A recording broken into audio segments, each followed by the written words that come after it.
білім саласын сынау үшін, мұғалімді сынау үшін кез келген сынайтын блогер болсын, журналист болсын, мектепке келіп 40 минут сабақ беру қажет деп ойлаймын. Біз Гарвардта бармай Гарвардта оқимыз осы жерден. Гарвардта оқу өте арзан болды. Қазір Гарвардта оқу $40 мың.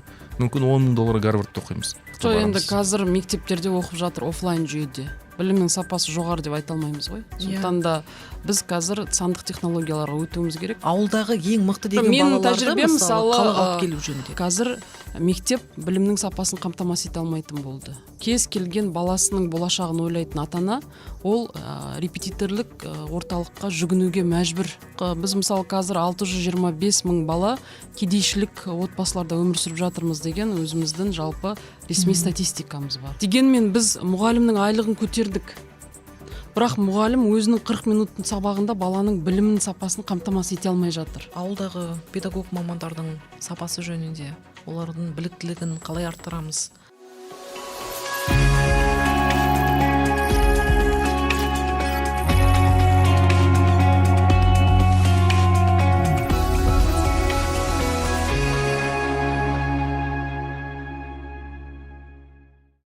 Сәлеметсіздер ма? Жаңа KZ подкастының студиясына қош келдіңіздер. Бүгінгі көтерілетін тақырыбымыз білім саласы, еліміздегі білім. Бүгінгі қонақтарымыз парламент мәжілісінің депутаты Жұлдыз Сүлейменова және білім инновация халықаралық қоғамдық қорының вице-президенті Ержан Аубакиров. Жалпы Қазақстандағы білім саласы өте көп реформалардан өтіп жатқан сала. 91-92 жылдан басталды ол реформалар, ол жалғасын тауып жатыр. Биылғы жылдың өзінде де білім және ғылым министрлігі екіге бөлініп, құзыреттіліктері екі министрлікке берілді. Бұл енді дұрыс орынды шешім деп ойлаймыз. Жалпы Қазақстандағы білім саласындағы реформаны қалай бағалайтын едіңіздер? Негізі жалпы реформалар заманға сай жүзеге асырылуы қажет. Біздің уақытымыз, заманымыз лезде өзгеріп жатыр. Біз тіпті қазір бір жыл болжайтын дүниеге келе алмай қалдық. Біз бір айдан кейін не болатындығында болжап айту қиын заманда өмір сүріп жатырмыз. Ол ішкі саяси жағдайды көрейік, ішкі әлеуметтік экономикалық жағдайды көрейік, немесе сыртқы қарым-қатынасты көрсек те соған сәйкес білім саласы даму керек. Білім саласының негізгі мақсаты ол бәсекеге қабілетті ұлт қалыптастыру, соған сәйкес реформа болу керек. Енді қазіргі таңда реформалар неге жауап беру керек? Бүгінгі таңдағы реформа жалпы мұғалімді сапалы дайындау үшін мұғалімнің білім сапасына жауап беру керек. Бірінші мәселе. Екінші мәселе, біз әлде де оқулықтардың сапасы туралы көп нәрсе айтылды, бірақ ол жақта жүзеге асырылған реформалар нәтижесіз болды. Сондықтан жалпы оқулықтарымыздың сапасын қайтадан қарастыруымыз керек. Үшінші мәселе, педагогикалық университеттердегі берілетін білімнің мазмұнына қатысты, сол мазмұнның жалпы бүгінгі жағдайға сәйкестігіне қатысты реформалар жүзеге асыруымыз қажет деген ойдамын. Сонымен қатар жалпы мұғалімге тек қана теориялық білім бермей, мұғалім алған білімін өмірде қолдануы, яғни балаға сабақ беруі, оны бағалауы, баланың білім сапасына әсер етуі секілді сондай методикаларды енгізуде біз біліктілікті арттыру институттарында тағы да қарастыруымыз қажет деген ойдамын. Менің ойымша қазір реформалар қажет ететін бағыттарды алып қарайтын болсақ, ол бірінші мұғалімдердің сол білім сапасы, мұғалімдерді даярлау, педагогикалық университеттердің білімнің мазмұны мен сапасына қатысты мәселелер, біліктілікті арттыруға қатысты мәселелер, сонымен қатар жалпы оқулықтардың сапасы туралы. Біз тәрбиеге де қатысты мән беруіміз қажет. Үлкен мәселе, менің ойымша қазір кенже қалып тұрған тұсы, біз жалпы педагогика саласындағы менеджерлерді даярлауды әлде де кенже қалдырып келе жатырмыз. Мектептің директорын де арнайы даярлау керек. Мектепті басқару және менеджментке қатысты арнайы курстар болу керек. Оған қабілетті азаматтарды іріктеп алып, оларды бюджетті қалыптастыруға қатысты, сонымен қатар мына еңбек заңнамасын білуге қатысты да біліктіліктерін арттыруға қажет деген ойдамыз. Бізде мектеп директоры қазіргі таңда мектепті басқаратын, сонымен қатар жалпы педагогикалық оқу тәрбие процесін басқаратын менеджер ретінде, тұлға ретінде қалыптастыратын сондай бағдарламалар қажет. Енді реформалар жүзеге асыра береді. Бізде мен осы ақпараттық саланың, мен негізі журналистерден көрем. Бізде бір кезең болды, Ержан мырза, өзіңіз білесіз, тақтаның қасында 40 минут келіп сабақ айтпаған, немесе балаға сабақ бермеген адамдар мектепті сынай бастады. Және ол кәдімгі қоғамдық белең алды. Білім саласын сынау үшін, мұғалімді сынау үшін, білім саласындағы реформаларды сынау үшін кез келген сынайтын блогер болсын, журналист болсын, мектепке келіп 40 минут сабақ беру қажет деп ойлаймын. Онсыз сынаған азаматтардың бәрі бекершілік. Біз сол қағиданы қалыптастыруымыз қажет деген ойдамын. Сосын бізде реформалар жүзеге асырылып жатыр деп сондай бір дақпырт қалыптастырмау керек. Реформаның жүзеге асырылуы заңдылық, бірақ реформаның бастапқы мақсаты не болды? Және ең соңындағы жететін нәтижесі қандай? Соған қоғам тарапынан бақылау болу керек, қоғам тарапынан мониторинг болу керек. Біз осы екі нәрсені шатастырып алып жатқан секілдіміз. Сондықтан бұл жерде ақпарат саласының қызметкерлері жалпы мұғалімдерді осы педагогикалық мамандықты қолдаса деген ойдамын. Сонымен қатар қазіргі жүзеге асырылып жатқан реформалардың бастапқы мақсаты қандай, жету нәтижесі қандай деген кезде сол жағынан бір қоғамдық мониторингке атсалысса деп ұсыныс айтқым келеді. Жалпы қазақ-түрік лицейлері бар. Жаңағы қазіргі білім инновация, Назарбаев зияткерлік мектептері. Сондағы білім тәжірибесін осы жалпы білім беретін, әсіресе ауылдық мектептерге енгізсек, мұғалімдердің біліктілігі жете ме оған? Сол тәжірибені кеп ауылға алып келсек. Қайырлы күн, құрметті көрермендер. Енді мынандай бір сөз бар. Білім мұғалімдердің сапасы, білім саласының сапасы дейді, мұғалім сапасына салмайды деген. Яғни мұғалімдер қаншалықты сапалы болса, білім үрдісі де соншалықты сапалы болады деген. Енді екі нәрсе бар. Бұл мектептер, сіз айтқан білім инновация, жаңағындай Назарбаев зияткерлік мектептер, бұлар дарынды балалармен жұмыс істейтін мекемелер. Біз балаларды іріктеп аламыз. Зерттеулер нені көрсетеді? Дарынды балалармен жұмыс істеу үшін өте жоғары деңгейде де мұғалімдер керек екен. Бұл тек қана педагогика жағынан емес, білім жағынан да жоғары мектепке, жоғары мұғалімдер керек. Бірақ жалпы әлсіз балаларды көтеру үшін дейді, мысалы енді әлсіз орта балаларды көтеру үшін педагогикасы мықты мұғалімдер керек екен. Бұны зерттеулер көрсетті. Яғни математиканың мен тригонометрияның барлығын 5-ке 100-ге білуім шарт емес, бірақ мен сол тригонометрияны балаларға қалай жақсы жеткізе аламын? Балаларды ойлау қабілетін, зерттеу қабілетін, танымдық қабілетін қалай дамыта аламын? Соны білетін, сол әдісті білетін. Осының барлығында да мен өз жұмысымды шын мәнінде жақсы көруім керек. Осындай бір ұстаз керек. Бұл ұстаз, осындай ұстаздар жалпы әлемде өзгерістерге үлкен себепші болған екен. Сол үшін менің ойымша бұл тәжірибелер керек. Бірақ бұл тәжірибелердің қасында жалпы бізге өз мамандығын жақсы көретін, балаларды жақсы көретін, әдістерді университетте педагогикалық әдістемаларды жақсы меңгерген мұғалімдер керек жалпы мектептерге. Осыларды қолға алуымыз керекпіз. Мен енді жаңа алдында Жұлдыз ханым айтқан бір ойына, бізді көп сынайды ғой, білім саласын көп сынайды адамдар. Білетін, білмейтін бәрі айта береді. Жамандай береді. Мен мысалы кеше достарым айтым, нені қараңдаршы, бір интернетті ашып, мұғалімдер туралы қандай нәрсе жазылған. Әртүрлі негатив. Ана жерде бір оны зорлап кетті, мынаны ұрып кетті, мұғалім бүйтті, сөйтті, хабарлар шығады. Ал неге біз жақсы хабарлар, мұғалімдер, бізде өте көп күшті, керемет мұғалімдеріміз өте көп. Неге бұл туралы біз роликтер түсірмейміз? Мысалы мен Таиланд бар, Таиландта көп роликтер аламыз. Әртүрлі құндылықтарды дәріптейтін Таиланд ел ретінде көп видеолар түсіреді. Кішкентай 2-3 минуттық роликтер. Бұлар адамның жаңа көмектесуі керек, жәрдемдесуі керек, үлкендерге сый-сияпат көрсету керек. Осындай роликті мемлекет ретінде әрдайым шығарып, халықтың назарында ұстайды осыны. Біз мұғалімдер туралы, мен мысалы біз Жаңаөзен жобамыз бар қазір. Жаңаөзенде 6 мектепті неге алдық? Дамытуға алдық. Ол жерге 6 тәлімгер жібердік. Математика, физика, химия, биология, құндылықтарға негізделген білім беруден жібердік, және бір кәсіби бағдар беруші жібердік. Олар сол жақта семьялармен барды, сол жақта тұрып жатыр, мұғалімдердің сабақтарына кіреді. Сол жерде біз бір 20-шы мектеп, 22-ші мектепте бір дене шынықтыру мұғалімін, атын есімде жоқ қазір, негізі ол хабарға шықты, хабар деген бір программаға шықты. Кішкентай бір жігіт, барсам, дене шынықтыру мұғалімі, өзі кішкентай бір андай бір өте активный бір жігіт, балаларға дене шынықтыруда мысалы не жоқ екенді, стол жоқ екен, өзі темірден варить етіп стол құрастырған, және анау тренировка жасау үшін әр нәрсені өзі жасап қойған екен да, балаларға сабақ үйретеді. Ол жарайды. Сосын баскетболдан сабақ береді екен. Баскетболда дейді, мен добль лақтырған кезде балаларға геометрияны үйретемін дейді. Дене шынықтыру мұғалімі геометрия үйретеді екен. Бүкіл бала жақсы көреді ана баланың. Жан-жағын айналып жүреді.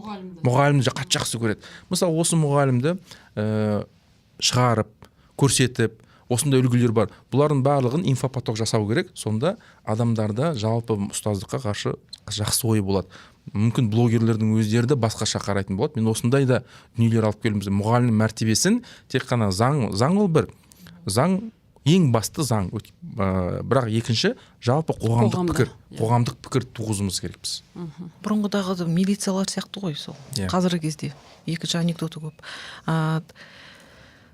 Жаңа жалпы осы білім саласын бағана бір өз сөзіңізді айтып өттіңіз, балабақшадан бастау керек сияқты. Қолды 2 жас, 6 жас деп айтып жатырсыздар. Тәрбиешілердің өздерін аттестацияны қайта өткізіп, тәрбиешілердің балабақшадағы мәртебесін көтеру туралы жаңа президент өзінің жолдауында айтып өтті. Осы құптарлығыз, бірақ осыны қалай жүзеге асыруға болады жалпы? Негізі балабақшаға қатысты биыл маған депутат ретінде көп сауал келді. Балабақшадағы баланы ұруға байланысты, балабақшадағы баланың қауіпсіздігін қамтамасыз етуге қатысты қоғамда көп сауалдар болды. Бұл нені көрсетеді? Бізде балабақша тәрбиешісіне берілетін айлық жалақының ең төмен көрсеткіші, яғни олар педагогикалық мамандық ретінде қамтылмай қалғандығы, сонымен қатар олардың біліктілігіне байланысты көптеген сұрақтардың туындауы. Сонымен бізде балапан бағдарламасы болды ғой, 2 жастан 6 жасқа дейінгі жалпы мемлекеттік тапсырыстың негізінде кім өзі жекеменшік балабақша ашады, соған мемлекет әрбір балаға жан басына шаққанда қаржыландыруға мемлекеттік тапсырыс бөледі, сөйтіп сондай бизнес дамытуға мүмкіндік берді. Енді мемлекет басшысының қазіргі айтып отырғаны сол барлық балабақшаларды лицензиялау және балабақшадағы тәрбиешілердің аттестациясын жүзеге асыру арқылы жалпы балабақшадағы берілетін тәрбиенің, берілетін білімнің сапасын көтеру. Бұл шын айтсам уақыт кезек күттірмейтін мәселе. Мен өзім осы Нұрсұлтан қаласындағы, Астана қаласындағы бірнеше балабақшаларға барып көрдім. Оның ішінде жекеменшік балабақшаларды көрдік, ана Юго-Востоктағы. Сол кезеңде барлығында мысалы ана розеткалар кәдімгі қолжетімді, мына неде тұрған розеткаларды көрдік, ол дұрыс емес. Яғни стандарт бойынша баланың қолы жетпеу керек тоққа.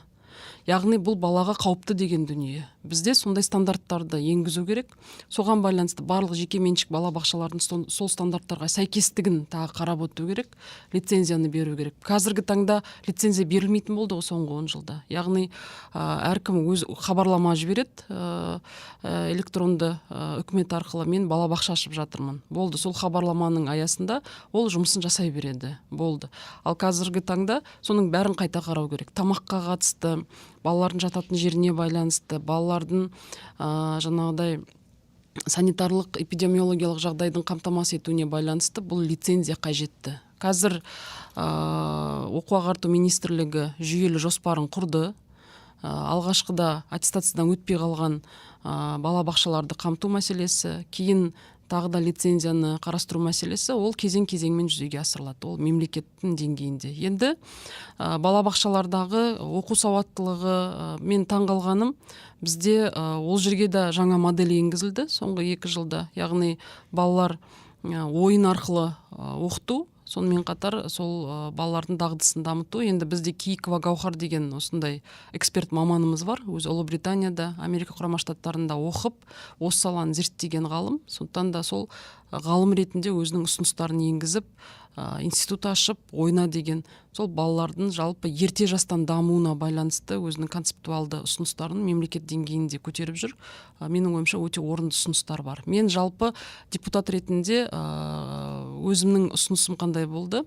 Саясат Нұрбек мырзаға мына ғылым және жоғары білім министрлігіне бала бақшаға қатысты арнайы ерте жастағы балалардың дамуына қатысты бізде гранттық қаржыландыру жоқ екен. Ғылыми жалпы мен зерттеулерді таба алмадым. Соңғы 5 жылда осы бала бақшаны концептуалды негізде мемлекеттен қаражат алып, 1000 бала бақша, 700 бала бақшаны зерттеп, бағдарламасында мазмұн осындай болу керек деген концептуалды дүние жоқ екен. Сондықтан біз ұсыныс енгіздік.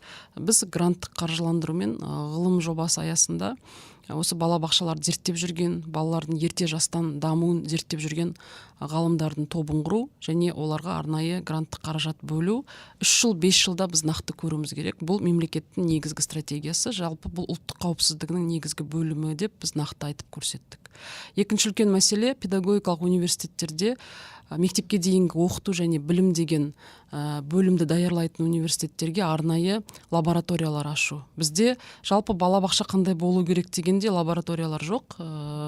Бар болса өте ескі деңгейде, оның ішінде қазір Монтессори методикасы бар, жаңағыдай моториканы дамыту методикасы, соның бәрін енгізу керек та. Біздегі балабақшаның мамандары жақсы тәрбиеші болып шығу керек. Бірақ осы Астана қаласында мен жақсы балабақшаны көрдім. Ұмытпасам 85-ші балабақша деймін, РФМШ-ның қасында орналасқан мемлекеттік балабақша. Ол жердегі балабақшаның директоры сондай өзі энтузиаст азамат болып тұрды, апай педагог. Ол жерде театрмен үйретеді балаларды. Аяқ театры бар, куколдық театр, әрбір жасқа арналған неше түрлі театрлар бар. Біздің өзіміздің ұлттық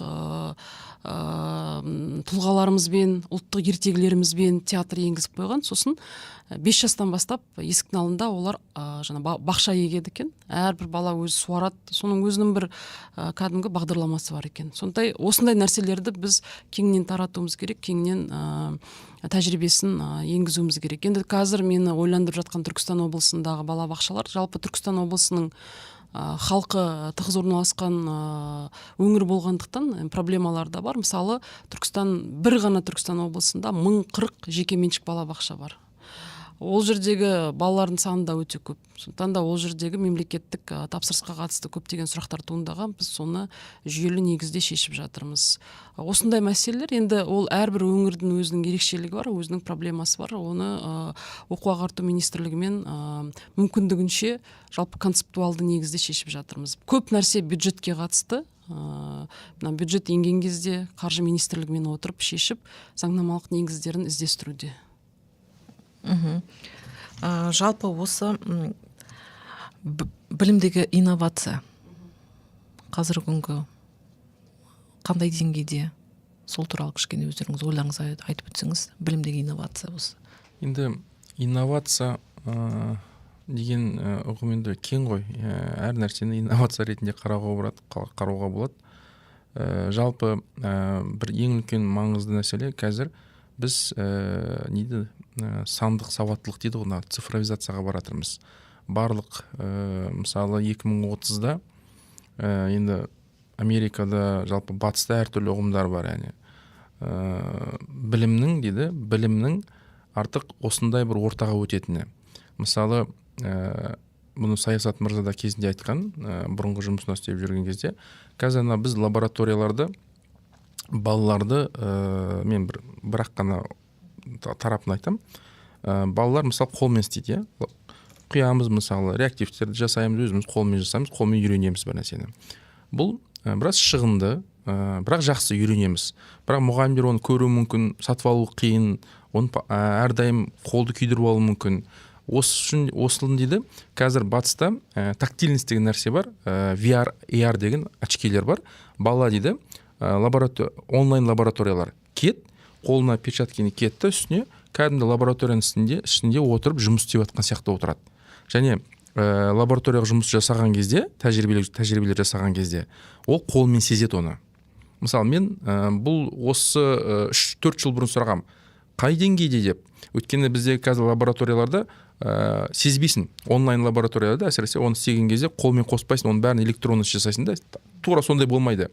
Сол кезде мен Англияға барған кезде сұрадым осы компаниялардан, франциялық компаниялардан, 3-4 жыл деді. 3-4 жылда біз тактильность мәселесін шешеміз деді. Қолға киесіз, перчаткаңызды, сіз сол VR-да өзіңіз жүрген сияқты боласыз. Мысалы мен Жұлдыз ханымның қолын ұстай аламын, сезем қолын. Осы келе жатыр. Бұл алдымызда 25-ке дейін шығады, нарыққа шығады. 2030-ға дейін бұл массово шығады. Бұл сол кезде не болады? Біз Гарвардта бармай Гарвардта оқимыз. Осы жерден. Гарвардта оқу өте арзан болды. Қазір Гарвардта оқу $40 мың. Мүмкін $10 мың Гарвардта оқимыз. Әлемде қазір мысалы 20 мың бала оқып жатса, студент ол жерде 100 мыңға дейін студент оқи алатын мүмкіндік болады. Бұл ең үлкен инновация. Бүкіл дүниенің жаңағындай сандық әлемге өтуі. Бұл бірінші инновация. Біз білім саласы да әр саладан осыған не істеуіміз керекпіз, икемделуіміз керекпіз. Кеше ғана президентіміз не айтты? Тапсырма берді. Барлық оқулықтар болсын, не істеу керек деді? Сандық ортаға өту керек деп осындай бір тапсырма берілді. Бұл енді қиын. Өйткені мектептеріміз қаншалықты оған жарамды, ауылдық мектептер оны қалай қолданады? Ол екінші бір сұрақ. Бірақ бұл заманның талабы. Және ең үлкен инновация сол салада болады. Осыны біз артық мұғалімдер ретінде де икемделуіміз керекпіз. Бірақ білімнің сапасы одан төмендеп кетпей ме? Төмендейм. Енді былай ғой, сіздің ортаңыз соған икемделгеннен кейін сіз міндетті келесіз. Мен төмендемейді деп ойлаймын, өйткені жаңағында мен айтқан лаборатория ол бөлек бірақ қана кішкентай бір бөлігі ғана, оның жалпы мысал ретінде беріп жатырмын. Бірақ ол біз өтеміз оған. 2030-35-40-қа дейін соған барамыз. Бұны қаласақ та қаламасақ та барамыз. Енді қазір мектептерде оқып жатыр офлайн жүйеде. Білімнің сапасы жоғары деп айта алмаймыз ғой. Сондықтан да біз қазір сандық технологияларға өтуіміз керек. Мен өзім депутаттық сауалда жолдағам. Менің ойымша бізде қаңтар оқиғасы кезінде Каспий интернетсіз де жұмыс жасайтын өзінің нелерін қосты ғой, мүмкіндіктерін. Дәл сол секілді білімнің цифрлық платформасын дайындап жүрген компаниялар ауылға барып, сол платформаларды интернетке байламай, сол платформалар қолжетімділігін қамтамасыз етсе, қолынан келсе жасасын. Мен жақында біздің Қазақстанда осындай платформалар қандай бар ма екен деп қарай бастадым. Оның ішінде Зерделі деген бізде репетиторлық орталық, жалпы Ержан мырзаға сол репетиторлық орталықтар туралы мәселесін білгім келіп тұр, ойын.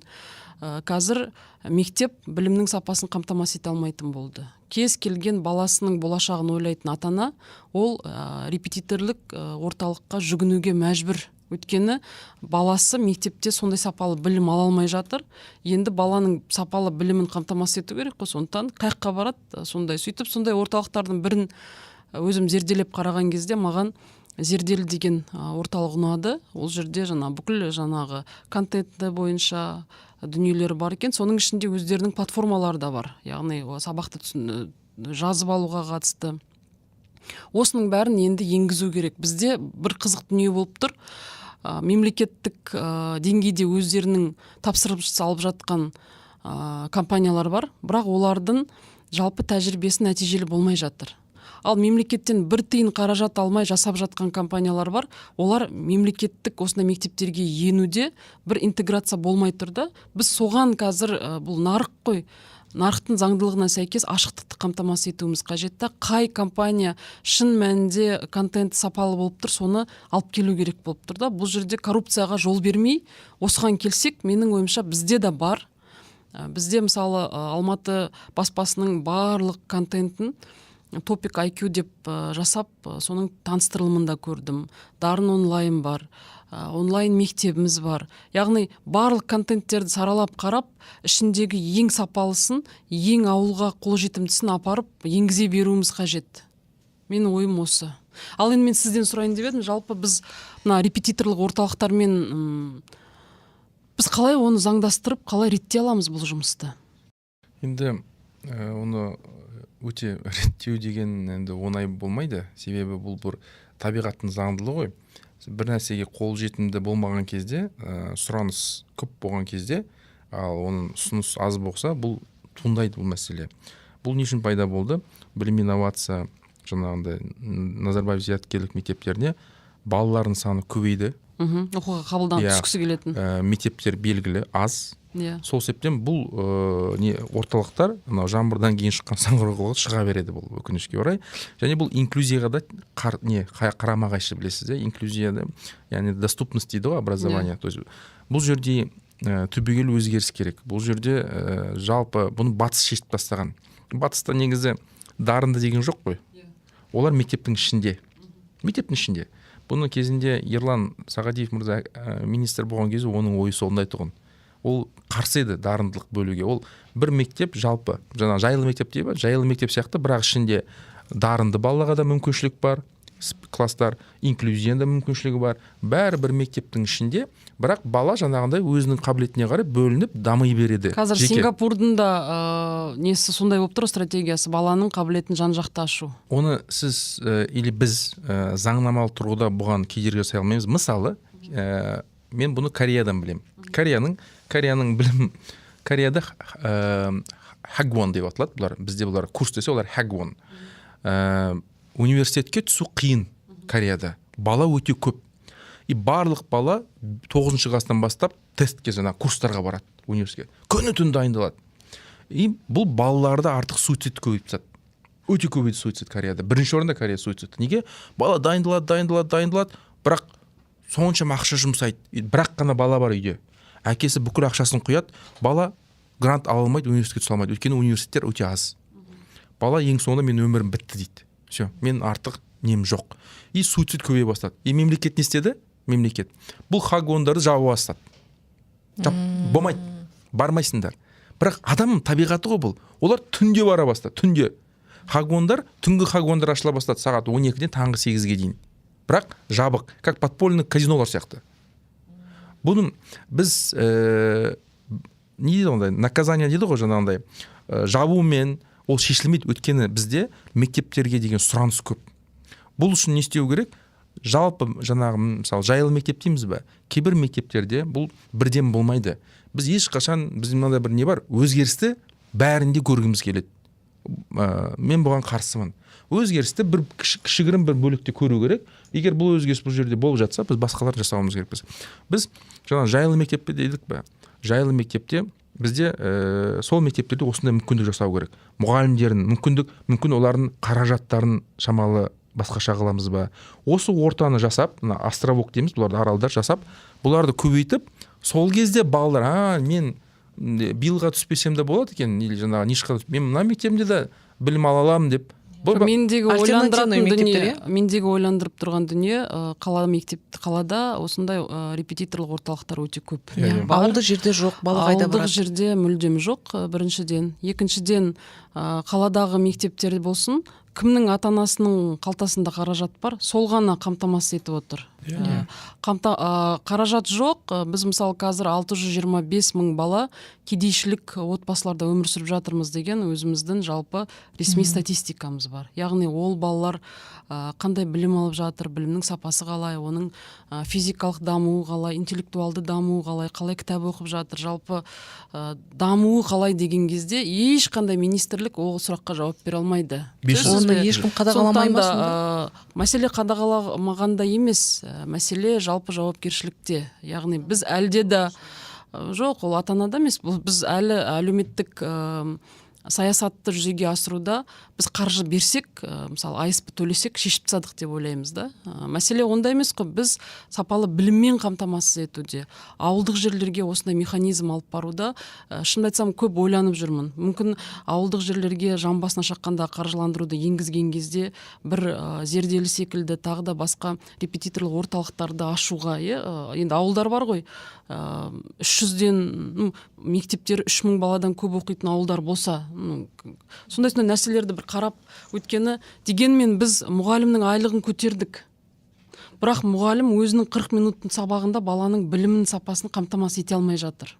Сол тұрғыдан бізде қазір ізденіп қысқа мерзімде жауап беру керек болып жатыр. Біз осыған ізденуіміз керек, біз осыған жауап беруіміз қажет. Біз бағана айттық қой, алдағы 5 жылда жақсы сапалы мұғалімдер келеді. Бірақ ол сапалы мұғалім баланың білім сапасына тағы да қамтамасыз ете ала ма? Жаппай біздің 3 миллион оқушымыздың 2 миллион 800 мыңы білім сапасында өте жоғары бола ма? Класстағы ең жоғары 5-пен оқитын, ең төменгі 3-пен оқитын баланың алшақтығы азая ма? Мен енді бірінші сіз әлеуметтік осал топтағы балалар деді, солар ғой, солар кіреді, ауыл кіреді, әлеуметтік осал топтар кіреді. Бірінші өзгеріс оқу ағарту министрлігі осы жылы 564-ші бұйрық бар. Бұл жалпы мектепке қабылдау. Бұл жерде өзгеріс енгізді. Сіз хабарыңыз бар шығар. Не істеді? 110 дарын бар, 114 дарын бар. Бұл соған білім квота берді. Квота берді. Бізде. Ол да біздің ұсыныс болған. Бірақ мен ол квотаны зияткерлік мектепке беруді қалап жүрмін. Оған әлі енгізе алмай жатырмыз. Ол да жақсы. Біз бұны негізі бұл заңдылық қарама қайшы бізге. Біз өткені таңдаумен аламыз. Біз осы бойынша Асқар ағамен, академик Асқар Жұмаділдаевпен бір үлкен дебатқа түстік екеуміз. Ол кісі де қарама қайшы да. Ол кісі де айтады, зияткерлік мектепте бала әлеуметтік жағдайына байланысты оқымау керек. Зияткерлік мектепте бала білім үшін оқу керек дейді. Бірақ менің ойымша зияткерлік мектептегі жасалып жатқан мемлекеттік осындай қаржы, 5 мезгіл тамағы, киімі, андай мұғалімдердің білім деңгейі ауылдағы осал топтағы балаларға бару керек. Біз қалай жасаймыз ол механизмді? Біз енді бұл жыл бірінші рет істедік қой. Бірақ көп бала келген жоқ, өйткені кеш заң кеш күшіне енді. Бірақ келесі жыл ойлаймын, біз бұларға бөлек квота берген кезде бұл балалардың арасынан да ең мықтылары келе бастайды. Ол шешіледі деп ойлаймын. Бірақ бұл барлық мекемелерге тиесілі болу керек. Менің ойымша біз білімдегі кедейшілік мәселесі бойынша бір тағы подкаст жасап, Ержан мырза екеуміз талқылауымыз қажет. Өйткені бүгінгі таңда біз қаңтар оқиғасынан кейін жалпы халықтың әлеуметтік қамсыздандырылуына мемлекет басшысы қайтадан басқаша қарады ғой. Яғни біз бәріміз жаңа әділетті Қазақстан құрамыз дедік те. Яғни мен үшін әділетті Қазақстан дегеніміз ана шалғай ауылдағы жағдайы өте төмен кедей отбасылардағы балаларға сапалы білімді қолжетімді ету. Сол кезде ғана біз әділетті Қазақстан туралы айта аламыз. Біз қаладағы байдың баласы репетиторлық орталыққа бәрін барып жүріп, шетелге оқуға асып кетемін деп ойлап жүрген азамат, ертең еңбек нарығына кім келеді? Нанотехнологияны көрмеген, робототехниканы иісі мұрнына бармаған, былай қарағанда. Шамалы өзіне сенімсіз, өйткені адам қашан сенімсіз болады? Өзінің біліміне сенімсіз болған кезде адам ұяң болады, сенімсіз болады. Біз сол дүниеде тосқауыл қоюымыз керек. Біз осы дүниені шешуіміз қажет. Кеше мен әлеуметтік кодекс туралы талқылау болды. Біз қазір еңбек және әлеуметтік қорғау министрлігін 2-ге бөлу мәселесін ұсынып жатырмыз. Енді қаншалықты оны қолдайды білмейміз, бірақ әлеуметтік қолдау дегеніміз қаржымен қамтамасыз ету ғана емес. Әлеуметтік қолдау дегеніміз, яғни белгілі бір тетіктермен қамтамасыз ету. Жақсы білім алуына, жақсы жұмысқа тұрып кетуіне, әрмен қарай ол тек қана өзі емес, отбасының сүйемелдеуге, кедейшіліктің қамытынан шығуға сондай бір механизмдер болу керек та. Сол тұрғыдан бізде әлде да бір глобалды, концептуалды ұсыныстар болмай жатыр да. Біз әлде да ескі жүйемен келе жатырмыз да. Біз жалпы, менің ойымша, перезагрузка болуға жет секілді да. Осы ретте мен солай ойлаймын. Ауылдағы балаларды мысалы ішінен іріктеп алып, жаңағы дарын мектептеріне әкелген ондай жалпы тәжірибе бар ма бізде? Ауылдағы ең мықты деген балаларды мысалы қалаға алып келу жөнінде. Кезінде республикалық физика-математикалық бағыттағы мектеп бұйыртса 15-ші қазанда 50 жылдығын атап өтеді. Сол мектептер өздері ауыл-ауылға барып, ауылдағы балаларды іздеп, теріп, есеп беріп. Мен мысалы әпкем, ағаларым сонда оқыды. Ол Ақтөбе облысы Шалқар ауданындағы шалғай ауылдарды өздері іріктеп жүрді. Былай қарағанда, бізде зияткерлік мектепте ондай жүйе жоқ. Менің ойымша, ауыл балаларын іріктеуге арналған бөлек жүйе қалыптастыру керек. Өйткені қазіргі таңда біз ауылдың балалары мен қаланың балаларын қатар қойып, біз әділетті конкурстық іріктеу жүйесін жасап жатырмыз дегеніміз бекершілік. Өйткені ауылдағы білім деңгейін біз жақсы білеміз. мұғалімнің білім сапасы, мұғалімнің біліктілігі ондай жоғары сапада болмағандықтан ауылдағы баланың білім сапасы да ондай жоғары деңгейде емес. Мынандай бар, сіздің айтқаныңыздың да жаны бар. Біз тек білім инновация лицейінде мынандай бір айырмашылығымыз бар. Сіздің айтқан физматтың істегенін істейміз. Мысалы бізде қабылдау 2 кезеңнен тұрады. Бірінші кезеңде негізі біз бүкіл ауылды аралаймыз. Бүкіл ауылды аралаймыз. Мысалы, Шығыс Қазақстан облысында біз 15 жерде емтихан өткіземіз. Аяғына барамыз, кел деп. Өйткені бала келмейтін орталыққа. 100 000 километр келмейді. Соны жасаған кезде біз 50 бала қабылдаймыз, 18 бала ауылдан түседі. Бірақ бұл 18 бала өте мықты балалары. Себебі біз емтиханда олардың емтиханын жеңіл жасамаймыз. Жеңіл бірдей жасаймыз. Тек қана айырмашылығымыз, аяғына барамыз, сен қатыс деп. Сол кезде 50 баланың 18-20 баласы біз ауылдан қабылдаймыз. Бірақ бұл квота емес. Біз бұны жаңа жасай алмаймыз. Себебі бұл емтихан ғой, емтихан болған кезде қалам баласы да ертең бізге арыз жазу мүмкін. Жарайды, ауылға барды, неге оны менен көп қабылдайсыз? Оны тек қана жаңа 564-ке ғана енгізді, 15% квота берді. Өте дұрыс. Бірақ ең жақсысы біздің көргеніміз 185 пунктта біз емтихан өткіземіз.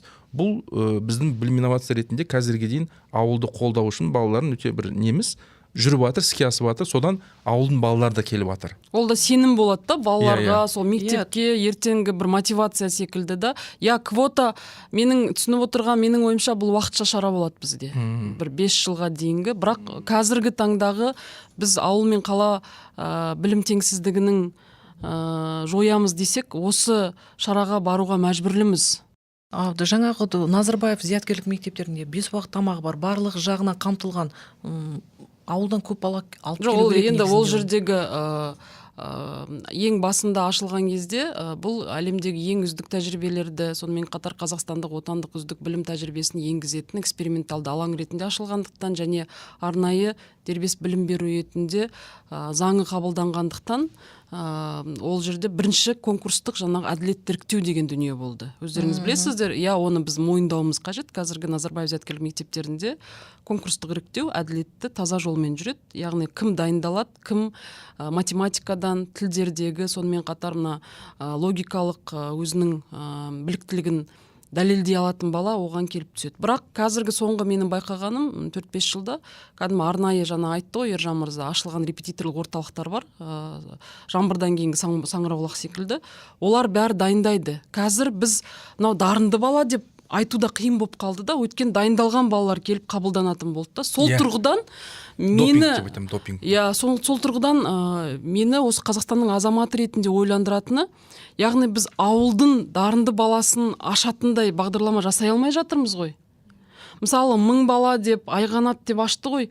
Сондайлар ашылу керек, көбірек болу керек. Сол тұрғыдан біз әлде де жұмыс жасауымыз керек. Енді зияткерлік мектептің жалпы жоба ретінде, мысалы мұғалімдерімізге де, балаларымызға да отандық ұлттық жоба ретінде білімнің жоғары сапасын берген кәдімгі брендке айналды деп айта аламыз. Біз қазақ-түрік лицейлерімен кезінде бәсекелескен уақыттар болды. Қоғам солай бәсекелестірген уақыт болды. Бірақ қазір біз түсініп отырмыз. Қазақ-түрік лицейлерінің ашылған кезеңі, олардың жұмыс жасау кезеңі, ол басқа бір сапада болды, басқа бір кезеңге бағытталды. Зияткерлік мектептер ол біздің жалпы тәуелсіздігіміздің даму тарихындағы білім саласындағы өзіндік брендке айналған сондай жобаға айналды. Біздің қазіргі мақсат оны жауып тастамау, оны жойып алмау, оны әрі қарай масштабтандыру.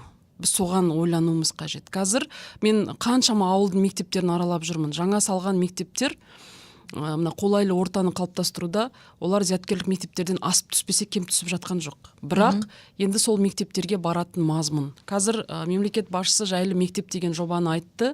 800 000 оқушы орнының тапшылығын шешетін, сонымен қатар білімнің үздік стандарттары енгізілетін жоба деді. Менің ойымша қазір тағы да білім қоғамдастығы бір рет жаңаруына мүмкіндік алады. Яғни зияткерлік мектептің тәжірибелері бар, білім инновациялық лицейлерінің тәжірибелері бар, дарын мектептердің тәжірибелерін қайтадан енгізу арқылы енді тек қана орталықтардағы, қалалардағы мектептер емес, шалғай аудандардағы, ауылдардағы мектептерге Назарбаев зияткерлік мектептерінің, білім инновациялық лицейлерінің, республикалық физика математика бағытындағы мектептердің тәжірибесін масштабтандыруға мүмкіндік алып отырмыз деп ойлаймын. Сол кезде ешкім ағылып зияткерлік мектепке түсемін деп бір орынға 8 баладан 12 балаға дейінгі конкурс деп сонда айтпайтын боламыз деген ойдамыз. Кезінде бұл мақтаншылық болды, мысалы бізге бір орынға 12 бала деп. Қазіргі таңда біз балалардың арасында бұндай дүниеге жол бермеуіміз керек та. Білім теңсіздігі осыдан басталады. Білім теңсіздігінің алғашқы қадамдары осы дүниелерден басталады. Сондықтан да осы жерде біз кәдімгі шешу қажет. Сондықтан квота мәселесі бұл алғашқы қадам болды. Ал жалпы жаңа айтып отырсыз ғой, ауылдағы педагог мамандардың сапасы жөнінде, олардың біліктілігін қалай арттырамыз? Қалай осы қаланың мұғалімдерімен жалпы жаңағы қазақ түрік лицейлері болсын, солардың жанына жететіндей қандай жұмысты атқару керек ол үшін? Енді ол жерде жұмыс енді айтып отырмын ғой, бұл жерде біраз түбегейлі бастау керек. Мұғалім біліктілік курстары қолға алынады, ол бір жақсы. Мен ең баста мәселені түбегейлі шешу жолын қараймын. Қазіргі мұғалімдердің, олар қайта даярлаудан өтеді, алып келеді, олар көрсетіледі, жаңағыда мектептерге барады, тәлімгерлік беріледі, жүйелер көп, оның уақыт көп алады. Менің ұсыныстарым бар, ол туралы да көп ұсыныстарым, бірақ олардың бәрін талқылауға қазір бүгінгі уақытым жетпейді. Бірақ университет, педуниверситеттерді қолға алу керек. Педуниверситеттердің бағдарламасын бізде, мен айтқан жоқпын, Совет одағынан осы қазіргі заманға дейін университеттер мектеппен алшақтап кетті аралары. Университет өз әлемінде, мектеп бір жақта. Әсіресе бұл жаңа өзіміздің осы тәуелсіздіктен кейін мүлдем қатты байқалды. Себебі бүкіл реформа лицей мектептерде болады, ал университетте реформа жоқ. Ол соңғы 5 жылда ғана басталды. Үйреткен дүниесі келеді, мысалы бір мұғалім университетті бітіріп келеді, бірақ біз мектепке қабылдаған кезде оны 0 деп қабылдаймыз да. Тәлімгер бекітеміз, ол балалармен жұмыс істей алмайды, ол ана критериалды бағалауды білмейді мүлдем, мысалы. Жаңа әдіс тәсілдерді білмейді. Ол суха жарайды енді. Сластионин дейді, анау берілген уже педагогтар бар, соларды оқып келеді, бірақ олардың шын мәнінде тәжірибемен, практикамен бар ешқандай айырмашылық жоқ. Ұштастырылмаған. Осы жүйені бір қолға алу керек. Ол алынып жатқан жоқ емес. Бірақ сол жерде зерттеу, екінші университеттер, өкінішке орай педуниверситеттерде зерттеу мәдениеті мен толық қалыптаспаған деп айтайын. Дұрыс айтайын. Толық қалыптаспаған зерттеу мәдениеті. Университеттер мектептерді зерттеу керек. Зерттеп, сол жердегі проблемалар анықтап, соған қарай жұмыс жасау керек та. Шетелде барлық кадрлар даярлау негізі университеттер жасайды. Университеттің қарамағында осындай орталықтар болады. Олар бірге жүріп, бірге жұмыс жасайды. Бізде қайта даярлаудың өзі университеттен бөлек. Университеттің ондай орталықтары жоқ мүлдем. Мүлдем жоқ. Тек қана Алматы Алматы халықаралық университетінде өзінің жаңағыдай программасы бар. Басқа жоқ ешқай жерлерде. Бұның барлығы қолға алыну керек. Келесі реформада неде осылар алып, сонда түбегейлі біз мұғалімдерді ауылдың мұғалім болсын өзгертуге, дамытуға мүмкіндік болады деймін. Мұғалімдердің ауылда көп мұғалімдер жаңа кеңес одағында білім алған мұғалімдер. Енді былай, олай көп емес шығар енді. Жасы үлкен мұғалімдер өте. Қазір 400 мыңдай мұғалім бар. Жұлдыз ханым, 400 мың, 500 мыңдай ма? Егер колледжбен бірге қарайтын болсақ, онда 500 мыңнан астам. Колледжде орта білімі 360 мыңнан астам. 360 мың мұғалім бар. Бұлардың ең үлкен негізі орта буын қазір. Орта буын бұл 10-15 жыл тәжірибесі бар. Бұлар қазіргі Қазақстанның кезінде білім алған. Ал Совет одағынан алған мұғалімдердің саны азайды қазір. Көбісі пенсияға шықты. Олар аз, бірақ олар негізі мықты мұғалімдер. Дұрыс айтасыз, Өте мықты мұғалімдер.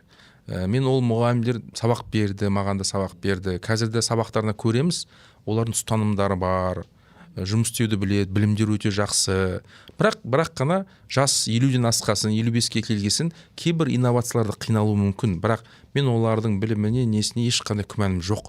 Бізде орта осы тәуелсіздіктен алғаннан кейінгі буындарда біраз мұғалімнің мәртебесі түсіп кеткеннен кейін туындаған нелер болды. Өйткені балалар бармады. Мен мысалы өзім мұғалім болдым. Мұғалім боламын деп әкеме айта алмадым басында. Мен әкеме мұғалімдікке барамын деп айтқан жоқпын. Мен переводчик боламын деп айттым. Негізі мен мұғалімдікті қаладым, жақсы көрдім. Өйткені өзім ұстаздарыма қарадым. Бұлар егер жұмыс істеп жатса, мен неге олар келіп жатыр, мен осындай боламын дедім. Өзім елімде өзім мұғалім боламын деп шештім. Бірақ әкеме айтсам, әкем басын істейді ма дейді, 2000 жылы. Болмайсың деді. Мен алдап сулап әйтеуір переводчик боламын деп ағылшын тіл мұғаліміне түстім. Ол кезде айта алмадық. Себебі жібермейтін тұғын ешкім бізді. Ақша жоқ, күн жоқ. Бізде былай болды. Мен жақында ұстаздар мерекесі қарсаңында өзімнің химия пәнінен сабақ берген мұғаліме рахмет айттым. Мен өзім Ақтөбе облысы Шалқар ауданы Бершүгір ауылында өстім. Сол жерде мысалы Қостанай Ахмет Байтұрсынов атындағы университет тәмамдап, Қостанай университетінен өзіміздің туған ауылымыз деп Сандуғаш Мұратқызы келіп химиядан сабақ берді. Ол кісі сода, подручный дейді, қолда не бар, соның бәрімен бізге реакцияны көрсететін. Былай қарағанда мұғалімнің шын айтқанда бізге деген жанашырлығы ғой, балаларға өзінің алдында мысалы бір сыныпта 36-42 бала отырады, әр қайсымызбен жұмыс жасап, сосын тәрбие беретін кезде есікті жауып қойып, тәрбие беретін кездер, шынымды айтсам, бізді қалыптастырған 90-шы жылдардағы сол кеңес одағы кезінде білім алған ұстаздар. Олардың қандай мықты патриоттық сезімі болды. Олар айлап, жылдап, 6 айлап, 3 айлап айлық алмаған кезеңдері болды. Бірақ біз соның біреуін сезіндік пе? Олар қандай әдемі киініп жүретін, олар қандай өзінің жұмысына, өзінің ұстаздығына адал болды. Бізді қалай тәрбиеледі. Бізде тіпті кезінде жаңағыдай жылыту кезеңінде мысалы көмір болмай мектепте қалың киініп отыруға мәжбүр болған кезеңдер болды. Мысалы 90-шы жылдардың ұрпағы біз көп дүниені көрдік. Сол кезде мен мұғалімдеріме рахмет айтамын. Қуанғали ағай, Райхан апайлар, сол қалада қалуларына мүмкіндік болды ғой. Бірақ олар қалада емес, ауылға келіп, сол сабақты беріп, бізге осындай тәрбие берген. Сондықтан да менің ойымша ондай мұғалімдер бар. Қазір Teach for Kazakhstan деген жоба ашылып жатыр. Жалпы бұл Teach for All жобасының негізі бір бөлшегі ретінде ауылдық жерге осындай арнайы үздік мұғалімдер даярлау. Енді біз 1 сағаттан астам сөйлеп отырмыз. Менің ойымша қорытындылайық, уақыттығыз. Жақсы, рахмет. Мен жаңа бір сұрағым бар еді. Сіз айтқаннан кейін ұмытып та қалдым не сұрайтынымды. Жалпы енді келесі тағы да бір подкастымызға сіздерді шақырсақ, өздеріңізде білімдегі кедейшілік тақырыбын тағы қозғасақ, бүгінгі айтқан ойларыңызға, жалпы осы білім саласындағы жүргізіліп жатқан саясатқа өз көзқарастарыңызды жеткіздіңіздер. Жалпы осы жайлы мектеп 26 жылға дейін 800 мың баланы қайтадан орындармен қамтамасыз етпек. Осы саясат ары қарай жүргізіле берсін деген тілектеміз. Сіздерге рахметімді айтамын. Осы подкастта тағы да кездескенше онда. Рахмет. Жақсы подкаст болып сау болыңыздар.